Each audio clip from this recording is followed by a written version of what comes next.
Hello defence lovers, आज की top headlines कुछ इस प्रकार है। जानिए क्या तय हुआ है भारत और चीन की कोर कमांडर्स लेवल की छठी मीटिंग में। डीआरडीओ द्वारा अभ्यास टारगेट ड्रोन का सफलतापूर्वक किया गया है उड़ान परीक्षण।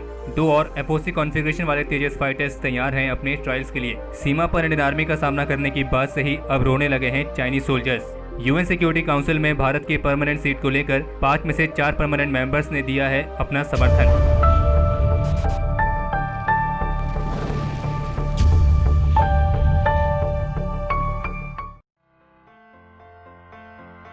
जैसा कि आप सभी जानते हैं कि कल सोमवार को तनाव खत्म करने के लिए भारत और चीन के बीच कोर कमांडर्स लेवल की छठी मीटिंग आयोजित की गई थी, और जो कि सीमा पर होने वाली भारत और चीन की पहली joint military and diplomatic level की मीटिंग भी थी।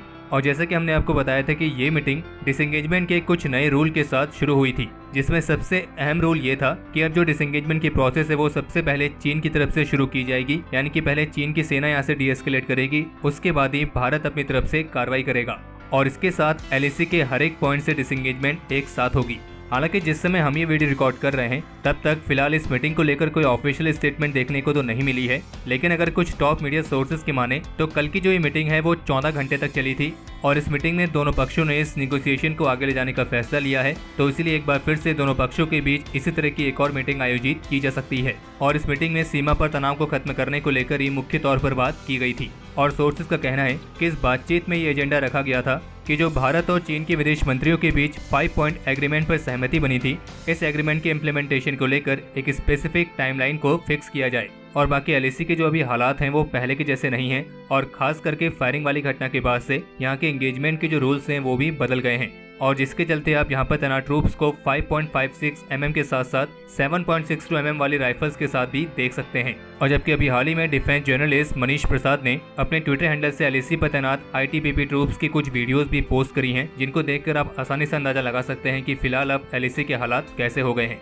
बाकी पूर्वी लद्दाख में तैनात भारतीय ट्रूप्स किसी भी तरह की स्थिति का सामना करने के लिए पूरी तरीके से तैयार हैं। बाकी सोर्सेज का ये भी कहना है कि कल की मीटिंग में चीन की तरफ से जो भी मांग रखी गई थी उसमें से किसी भी मांग को भारत ने स्वीकार नहीं किया है। बाकी भारत की तरफ से बिल्कुल स्पष्ट है कि अब उसे एलएसी पर यथास्थिति को कायम करना है, उसके बाद ही भारत किसी और चीज के लिए मानेगा। और जब तक कि एलएसी पुरानी वाली स्थिति पर नहीं पहुंच जाता है तब तक भारत चीन की किसी भी मांग को स्वीकार नहीं करेगा। डीआरडीओ द्वारा विकसित किए गए अभ्यास नाम के high speed expendable aerial target का आज सफलतापूर्वक उड़ान परीक्षण आयोजित किया गया है, और ये उड़ान परीक्षण उड़ीसा में स्थित इंट्रीम टेस्ट रेंज से किया गया था।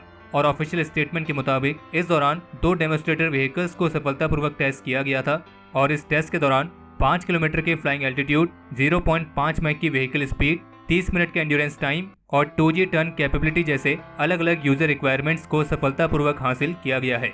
आपको बता दें कि अभ्यास एक तरह का टारगेट ड्रोन है, जिसका इस्तेमाल अलग अलग तरह के मिसाइल सिस्टम्स को इवेल्युएट करने के लिए एक टारगेट के तौर पर किया जाता है। और इस अभ्यास को पावर देने के लिए एक स्मॉल गैस टरबाइन इंजन का इस्तेमाल किया गया है, और साथ ही इसमें एक MEMS पर आधारित इनर्शियल नेविगेशन सिस्टम भी लगाया गया है। और बाकी अगर आपको डीआरडीओ के इस अभ्यास सिस्टम के बारे में डिटेल में जानना है तो हमारा मानना यह है कि आप सभी को मालूम है कि ये डिटेल आपको कहाँ मिलेगी। जी हाँ, आप बिल्कुल सही सोच रहे हैं। इसके रिगार्डिंग हम ऑलरेडी वीडियो पहले बना चुके हैं, जिसका लिंक आपको इस वीडियो के आई बटन में मिल जाएगा, जिसमें हमने आपको ये भी बताया कि डीआरडीओ के इस अभ्यास में क्या खास बात है। मलयालम न्यूज़पेपर मनोरमा ऑनलाइन की तरफ से जारी की गई रिपोर्ट के मुताबिक एफओसी कॉन्फ़िगरेशन वाले 2 तेजस फाइटर SP-22 और SP-23 आने वाले कुछ ही दिनों में अपनी उड़ान भरेंगे।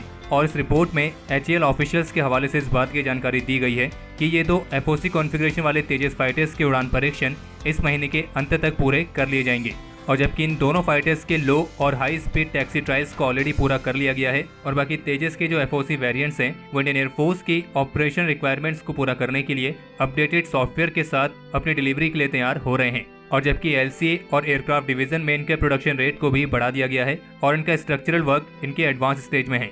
और HAL को उम्मीद है कि इस साल के अंत तक बाकी बचे एफओसी फाइटर्स के फ्यूजलाइजेस भी अपने रिस्पेक्टिव जिग्स में लोड कर दिए जाएंगे। और HAL इंडियन एयरफोर्स को ये एफओसी वेरिएंट्स बिना किसी देरी के डिलीवर करने पर काम कर रही है।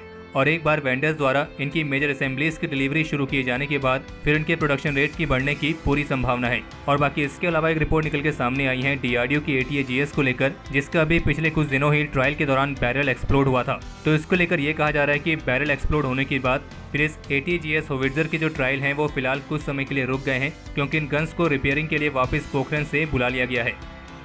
आगे बढ़ने से पहले हमारी आज की क्विज के टॉप 3 विनर्स हैं प्रत्युष कुमार, प्रियांश पांडे और सत्यम तिवारी। इन सभी विनर्स को हमारी तरफ से कॉन्ग्रेचुलेशंस और बाकी के अन्य पार्टिसिपेंट्स को अगली क्विज के लिए ऑल द बेस्ट। बाकी अगर आप भी इस क्विज का हिस्सा बनना चाहते हैं तो इस वीडियो के डिस्क्रिप्शन में आपको हमारे डिस्कॉर्ड सर्वर का लिंक मिल जाएगा। चीनी प्रोपेगेंडा स्पेशल फोर्स के कमांडो ने एक बार फिर से भारत के खिलाफ अपनी प्रोपेगेंडा कार्रवाई करते हुए तिब्बत रीजन में चीन द्वारा आयोजित की गई एक जॉइंट लैंड एयर ड्रिल की वीडियो पोस्ट की है। और इस वीडियो के साथ उन्होंने ये लिखा है कि इसकी जो टारगेट ऑडियंस है वो निश्चित रूप से भारत के ट्रूप्स और पॉलिटिशियंस हैं। और उन्होंने ये भी लिखा है कि मैं भारत के सभी राष्ट्रवादियों को ये कहना चाहता हूँ कि कृपया शांत हो जाइए और धैर्य रखिए, क्योंकि इंडियन आर्मी का वास्तव में चाइनीज आर्मी से कोई भी मुकाबला नहीं है और इसीलिए अपने सोल्जर्स को अभिमानी बनने के लिए फोर्स ना करें। हमें लगता है कि चीन के इस कीबोर्ड वॉरियर के पास हमारी वो स्पेशल चीन वाली वीडियो नहीं पहुंची है, या फिर पहुंची है लेकिन उन्हें समझ में नहीं आई है। खैर, इसके जवाब में हम यही कहना चाहेंगे कि भारत ने अभी तक धैर्य रखा हुआ है, इसी के चलते LAC पर चीनी ट्रूप्स खड़े हैं। जिस दिन ये धैर्य खत्म हो गया उस दिन डिसएंगेजमेंट खत्म होने में ज्यादा टाइम नहीं लगेगा। और जहां तक बात है सोल्जर्स के अभिमानी बनने की, तो ये काम भारत के नहीं बल्कि चीन के सैनिक करते हैं। भारत के सैनिक सीधे युद्ध में अपना पराक्रम और शौर्य दिखाते हैं, न कि चीनी सेना की तरह किसी वीडियो में। और फिलहाल वीडियो से याद आया कि अभी हाल ही में सोशल मीडिया पर एक वीडियो काफी ज्यादा वायरल हो रही है और आप गैस कर सकते हैं कि ये वीडियो किसकी हो सकती है। हाँ, बिल्कुल सही सोच रहे हैं, ये वीडियो है चाइना की पीपल्स लिबरेशन आर्मी के सोल्जर्स की। और इस वीडियो में चाइनीज सोल्जर्स रोते हुए दिखाई दे रहे हैं और इसको लेकर ये कहा जा रहा है कि ये इसलिए रो रहे हैं क्योंकि इन्हें इंडियन आर्मी का सामना करने के लिए भारत चीन सीमा पर भेजा जा रहा है। खैर, इस वीडियो की सच्चाई क्या है इसके बारे में तो हम पुष्टि नहीं कर सकते हैं, लेकिन ये जरूर कह सकते हैं कि अगर इस वीडियो को लेकर जो कहा जा रहा है वो सच है तो इसमें भी कोई सरप्राइज होने वाली बात नहीं है। क्योंकि अगर आपने दुश्मनी ले रखी है भारतीय सेना से तो फिर तो आपका रोना बनता है, क्योंकि भारतीय सेना दोस्ती और दुश्मनी दोनों ही बहुत अच्छे तरीके से निभाना जानती है। UN सिक्योरिटी काउंसिल के 5 परमानेंट मेंबर्स में से 4 मेंबर्स ने भारत की इस ग्लोबल बॉडी में परमानेंट सीट को लेकर अपना समर्थन दिया है। और इस बात की जानकारी minister of state for external affairs V Muraleedharan की तरफ से लोकसभा को दी गई है।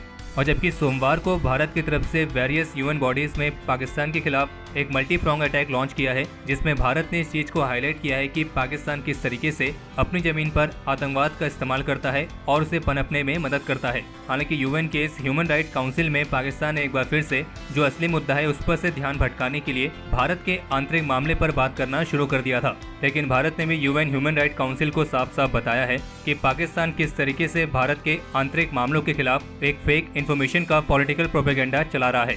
और भारत का UN को ये भी कहना था कि पाकिस्तान वैश्विक स्तर पर आतंकवाद के एपिक सेंटर के तौर पर ही जाना जाता है। और खैर, पाकिस्तान से याद आया कि जम्मू कश्मीर के बडगांव में एक जॉइंट ऑपरेशन लॉन्च किया गया है और इस ऑपरेशन में अभी तक एक आतंकी के मारे जाने की खबर है और जिससे एक पिस्टल भी बरामद हुई है। और फिलहाल यह ऑपरेशन अभी जारी है। और केवल इतना ही नहीं बल्कि मंगलवार को जम्मू डिवीजन के अखनूर सेक्टर में सिक्योरिटी फोर्सेस ने हथियार और गोला बारूद को बरामद किया है, जो कि LOC के पार से पाकिस्तानी ड्रोन्स की मदद से यहां पर एयर ड्रॉप किए गए थे। और 20 जून के बाद से 5वां ऐसा मामला है जब पाकिस्तानी ड्रोन्स की मदद से इन हथियारों को LOC के पार से यहां पर लाया गया है।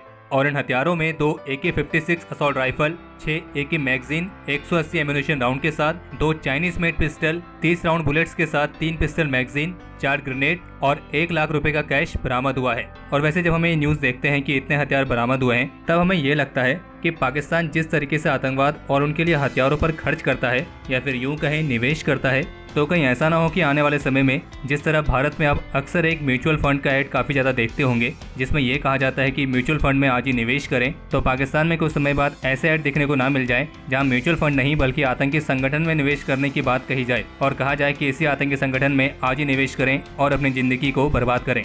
और अगर वाकई में ऐसा कोई ऐड आ जाता है तो उसमें ये लाइन तो पक्का ऐड होनी चाहिए कि ये निवेश भारत की सिक्योरिटी फोर्सेस के जोखिमों के अधीन है और भारतीय सेना का इतिहास देखकर ही इसमें निवेश करें।